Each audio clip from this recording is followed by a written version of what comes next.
You kind of left out how greed is the root of all evil and how it corrupts the soul.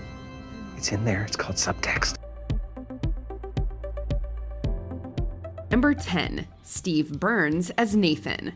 Even if this name doesn't ring a bell, you might still recognize Steve Burns as Steve from the Nickelodeon kids show Blue's Clues. Who's your friend? Oh, he's not a friend, he's a stranger. I met him on a Star Trek bulletin board. On Young Sheldon, Burns plays Nathan, a middle-aged comic book nerd the title character becomes friends with, and someone Sheldon's Meemaw certainly doesn't appreciate her grandson being around at first. Hello, I'm Nathan. I'm gonna have to ask you to leave. Nathan.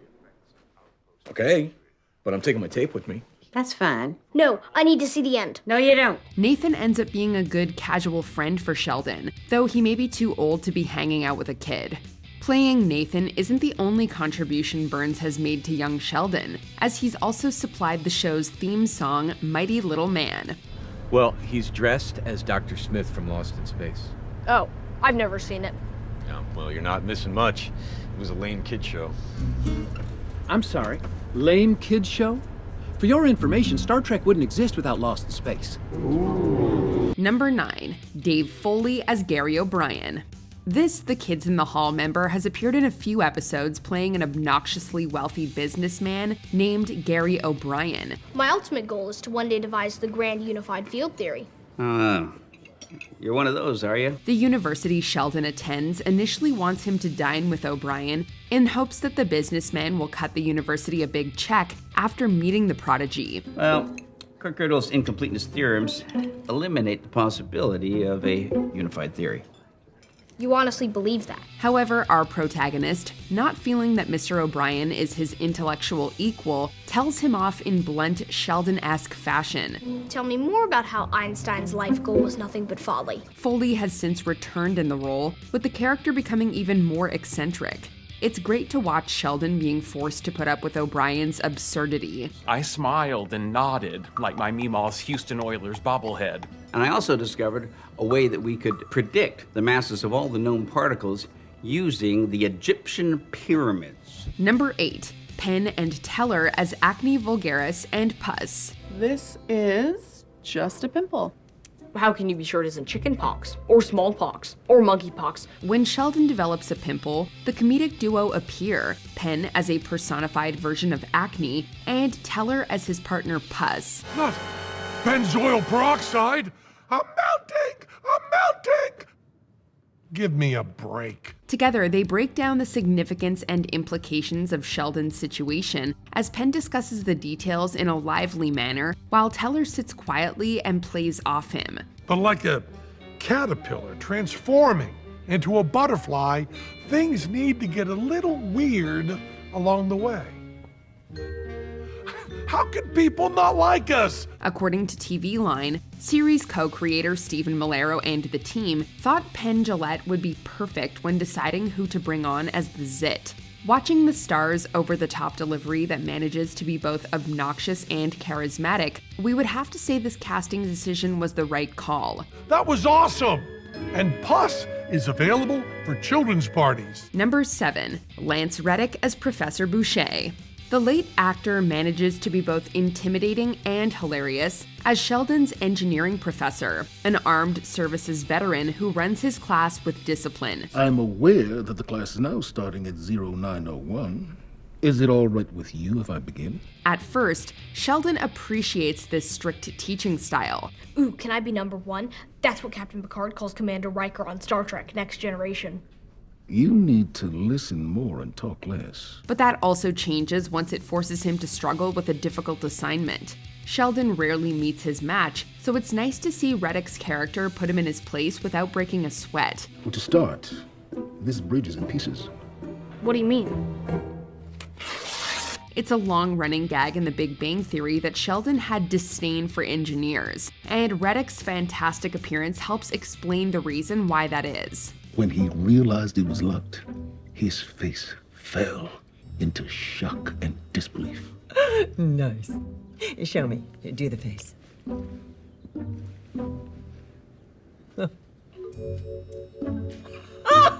Number 6. Reba McEntire as June. In the 3rd season, this country music superstar made her debut on the show as June, a hairdresser and friend of Sheldon's Meemaw Connie. That one's mine over there, Evan. Oh, isn't that the coach's grandson? With a successful acting career which included her own popular sitcom, McEntire and her folksy Southern energy are a natural fit for young Sheldon and its Texas setting. Well, did he tell you that I was naked when he locked me out? No. Why did he do that? Because I was trying to hit him with a golf club. With her charming, bubbly personality on the show and in real life, Reba is always a delight to see whenever she stops by. I got 3 bananas, and it asked me if I wanted to parlay, and I said, well, that sounds like fun, so I hit that button, and I went, woohoo, because I won. Unfortunately, she doesn't bring her singing talent with her, as her character can't carry a tune in a bucket. That is what we are, no one in between. How can we be wrong? Sail away with me. Number 5. Jason Alexander as Gene Lundy.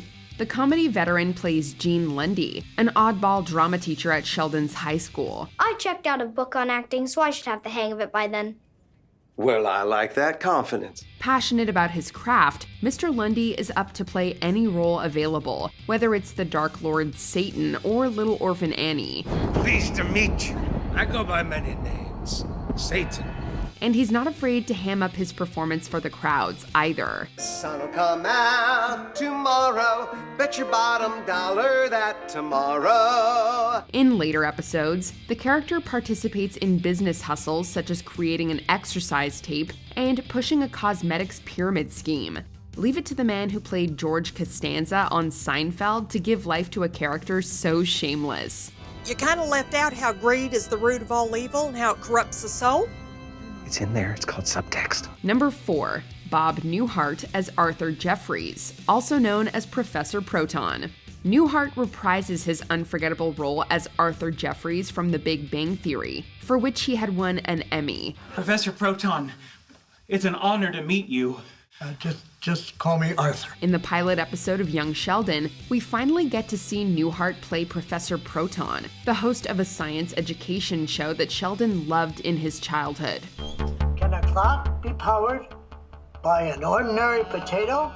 I hope so, boys and girls, but this is going to be a really boring episode. And it isn't the character's only appearance either.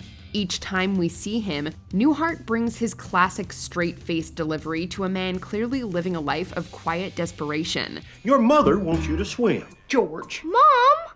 Who's ready to suck eggs? This is one of the many callbacks that young Sheldon has made to The Big Bang Theory, serving as a nice treat for viewers and providing a connection to the original show. Today, we're going to learn about Sir Isaac Newton. Hello, old friend. Number 3. Ray Liotta as Vincent. Given the kind of tough guy, underworld roles Liotta typically played, young Sheldon might have been the last place someone would expect him to guest star. How you doing there, Connie? Hey, Vincent.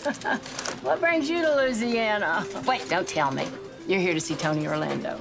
Afraid not. However, the Goodfellas actor was perfectly cast as Vincent, a shady bookie whom Connie runs into at a Louisiana casino. Connie, you're putting me in a very awkward position. I want a toaster oven playing Keno. You want it? I got one. I want my money. Liotta infused the part with the perfect balance of humor and grit, making us laugh while still respecting his imposing presence as he tried to shake down Sheldon's Meemaw. Constance! Patience, Vincenzo. This appearance gave the late actor a chance to show a side of him audiences often didn't get to see in a light-hearted family sitcom, and it was great. Will you take a down payment in quarters? Do I have a choice? Number 2. Elon Musk as himself. A few years after making appearances in shows like The Simpsons and The Big Bang Theory, Musk showed up in young Sheldon's first season. For the first time, SpaceX has successfully landed its Falcon 9 rocket on a drone ship in the Atlantic Ocean. In a flash forward toward the end of the 6th episode, Musk borrows ideas from a notebook that Sheldon worked on when he was young for his SpaceX company. It goes without saying, but getting a tech billionaire and one of the richest men in the world is a big boon for the show. While there's no denying Musk is a controversial figure, he's at least able to poke fun at himself with this cameo. Elon, the CNN reporter's here to talk to you. Hang on. Send him in. Before we unveil our top pick, here are a few honorable mentions. Billy Gardell as Herschel Sparks. The Bob Hearts Abishola star is the salt of the earth as a neighbor to the Coopers. She's been running hot. I'm worried I need a new radiator. As your friend and neighbor, I hope not, but as a businessman, that'd be pretty sweet. Melanie Linsky as Professor Dora Erickson. This philosophy professor leaves Sheldon flustered. We can't really trust our senses, can we? We can validate them by comparing them with other observers. But that would mean we have to hear what they say, which requires trusting our senses.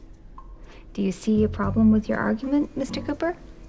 I could concentrate better if you weren't flashing your toes at me. Ming-Na Wen as Dr. Carol Lee. Watching her outwit Sheldon never gets old. Then you'll want to set up several telescopes in an array. I hear you, but... Wait, that's no in Klingon. Do you speak Klingon? I looked up that one word. I had a feeling it would come in handy. Cyndi Lauper as herself. The singer makes a poster come alive. Who's got hold Lessing? He's an 18th century German philosopher. Now, do you mind?